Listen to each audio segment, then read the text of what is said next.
Eu confesso que nem sei como começar esse vídeo depois de tanto tempo sem postar nada aqui no canal.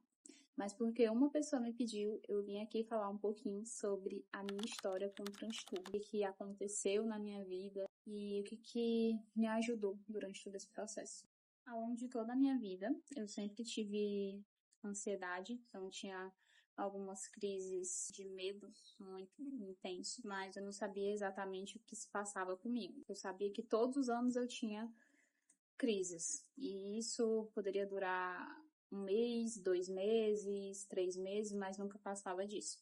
Então, meio que eu já esperava.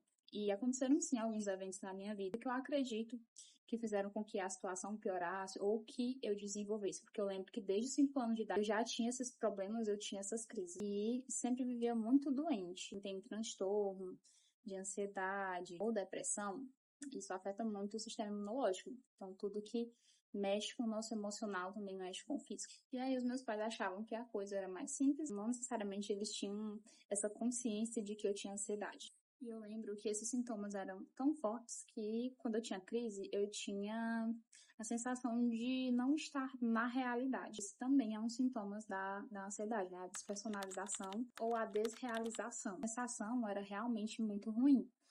E eu tinha essas sensações, e quando eu falava pra minha mãe, ela ficava dizendo que era coisa da minha cabeça, né?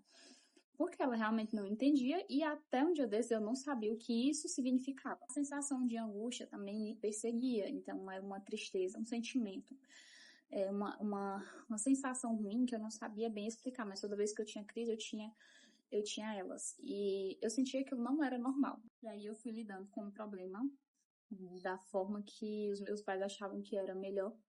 E hoje eu compreendo isso, eles realmente não tinham instrução, não tinham entendimento a respeito disso e não podiam me instruir também, não podiam me ensinar como lidar com o problema. As crises foram piorando de forma que em 2017, eu estava cursando o 3º ano do ensino médio, estava no início ainda, eu tive a bendita crise. Passaram-se 2 meses, 3 meses, 4 meses e nada de melhorar.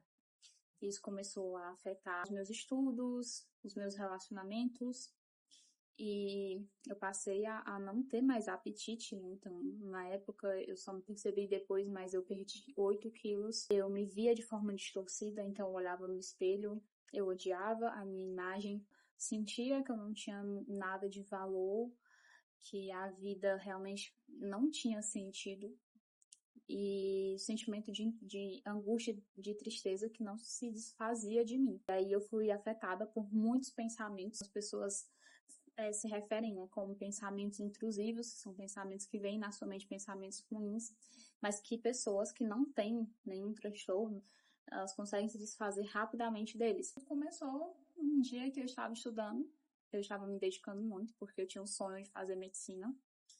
E aí eu estudava dia e noite, dedicava muito tempo da minha vida aos estudos.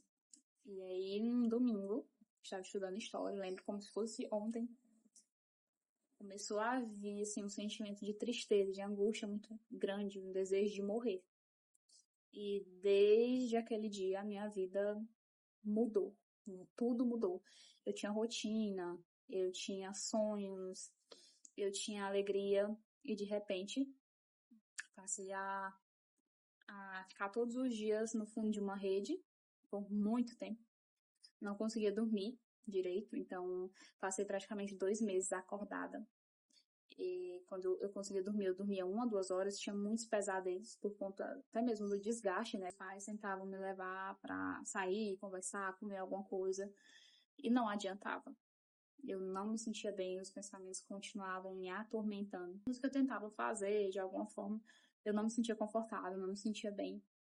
E eu realmente perdi a esperança de que o problema pudesse ser solucionado. Eu tava pensando assim, Deus, como é que eu vou ficar bem depois de tanta coisa que já passou pela minha cabeça?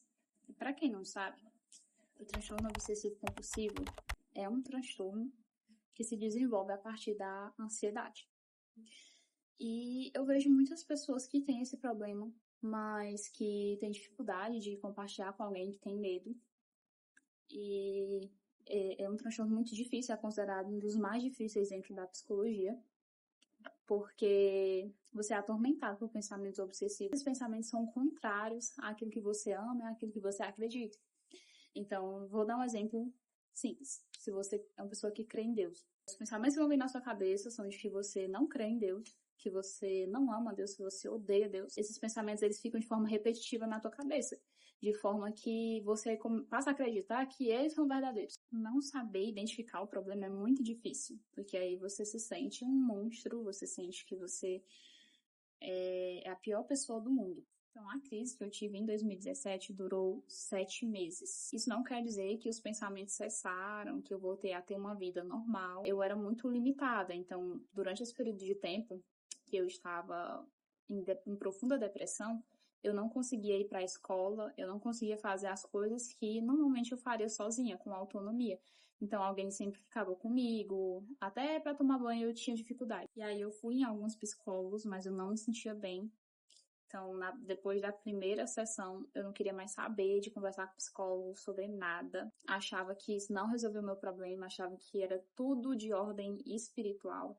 E por isso, eu deixei de fazer terapia, tomei durante um período de tempo calmantes, mas eram assim mais naturais mesmo. E foi um tempo bem difícil da minha vida, mas foi um tempo que Deus escolheu graciosamente para me chamar.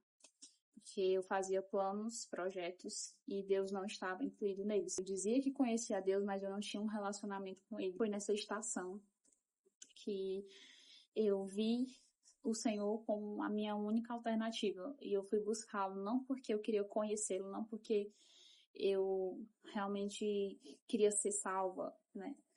Porque eu não tinha essa consciência. Na minha cabeça estava tudo certo. Mas eu fui porque eu enxergava como a luz no fim do túnel, o que realmente poderia me tirar daquela situação. Aí Deus começou um longo tratamento na minha vida, mesmo sem eu merecer, porque eu fui a Ele por aquilo que Ele poderia me dar. Mas o Senhor, Ele também recebe aqueles que estão oprimidos, aqueles que estão cansados, aqueles que estão sobrecarregados. E o Senhor me recebeu. O Senhor abriu os braços para mim no tempo em que eu mais precisei, onde as pessoas não me entendiam, onde eu não via solução, onde eu não encontrava descanso, não encontrava paz. Ele me encontrou lá no fundo do poço. Eu achava que quando eu me convertesse, todas as coisas iriam mudar no estalar de dedos.